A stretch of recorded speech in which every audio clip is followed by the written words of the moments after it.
सागर बोलिया। 35 साल, मुंबई का जाना माना लेखक।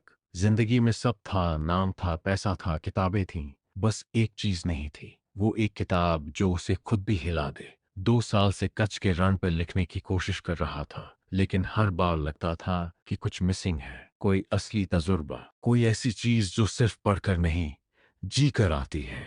तो जब दोस्त यशपाल, सुरेश और मेहुल के साथ रण उत्सव पर गया, तो मन में एक खुजली थी। रात के 2 बजे होटल से निकला अकेले। बस नोटबुक थी, कैमरा था और पानी की आधी बोतल। सोचा था, बस थोड़ी देर, थोड़े नोट्स, थोड़ी रोशनी। लेकिन रन में रात को सब एक सा दिखता है, सफेद पर सफेद पर सफेद।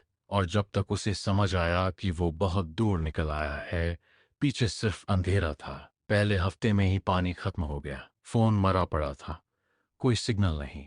चारों तरफ नमक की जमीन और जनवरी का धोखेबाज सूरज जो ठंडा लगता है लेकिन चुपके से जला देता है। उसने घास की जड़ें खोदकर मिट्टी चाटी, सुबह कागज पर ओस इकट्ठी की, एक चम्मच भर, उसी से काम चलाया। और इन सब के बीच उसने एक काम बंद नहीं किया, लिखना। हर रात नोटबुक निकालता और लिखता। शायद इसीलिए, क्योंकि एक लेखक के लिए जीना और लिखना एक ही चीज होती है। 7वें दिन हैलोसिनेशन शुरू हुए। दूर एक हरा पेड़ दिखा, पानी का कुंड दिखा। वो भागा, हांफता, गिरता, भागता। पहुंचा तो कुछ नहीं था, बस सफेद जमीन। वो वहीं बैठ गया और रोया, सूखे आंसुओं से, क्योंकि शरीर में पानी इतना नहीं बचा था। 8वें दिन एक घुड़खर दिखा, कच्छ का जंगली गधा। सागर उसके पीछे हो लिया। जानवर को पता होता है पानी कहाँ है।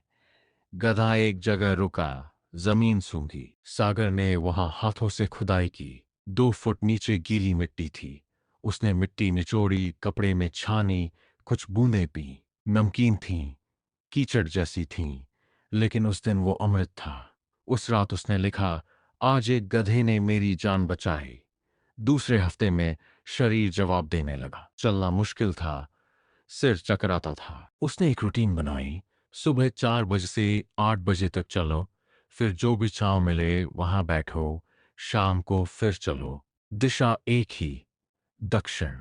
12वें दिन एक टूटी झोपड़ी मिली, उसमें एक पुराने मटके में सड़ा हुआ पानी था। किसी और दिन वो उसे हाथ भी न लगाता, उस दिन उसने पी लिया। उस रात पहली बार ठीक से नींद आई। 19वें दिन एक टूटा मंदिर दिखा, पास में कुआं। उसने झांका, नीचे गहरे अंधेरे में पानी था, रस्सी नहीं थी। उसने कैमरा का स्ट्रैप निकाला, नोटबुक के कागज मोड़े, कपड़े की पट्टियां जोड़ी। घंटे भर की मशक्कत के बाद पानी ऊपर आया। उसने पिया, रोया, हंसा और वहीं बेहोश हो गया। 21वें दिन की शाम को दूर रोशनी दिखी, दोरडो गांव। वो चला, गिरा, उठा, चला। गांव की सीमा में घुसा तो पांव आगे नहीं बढ़े। एक बुजुर्ग औरत चिल्लाए, लोग दौड़े। सागर के मुंह से बस एक शब्द निकला, पानी। गांव में वैद्य रामजी भाई थे, 70 साल के। उन्होंने देखते ही समझ लिया। एकदम से ज्यादा पानी नहीं दिया, धीरे धीरे, नमक शक्कर का घोल, काढ़े, खिचड़ी। 3 दिन में सागर बोल पाया। जाते वक्त वैद्य जी ने कहा, जो देखा लिख देना। सागर ने कहा, लिख रहा था। भुज के अस्पताल में 1 महीना रहा। 14 किलो कम हो गया था। किडनी थकी थी, आंखें जली थीं, लेकिन वो आईवी ड्रिप के साथ भी लिखता रहा। नर्सेज ने उसे लेखक बाबू बुलाना शुरू कर दिया। डिस्चार्ज के दिन उसने पहली बार सूरज को बिना डर के देखा। वही सूरज जो रण में दुश्मन था। 3 महीने में किताब लिखी, बिना पानी। 3 हफ्तों का सफर। पहले हफ्ते में बेस्ट सेलर।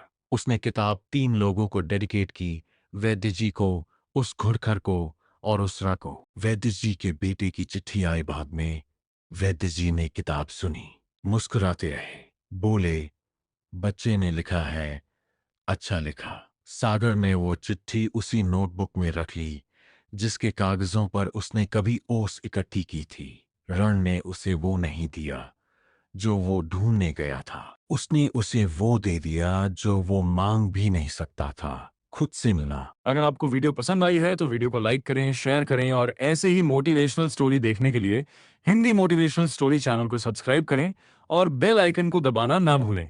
धन्यवाद।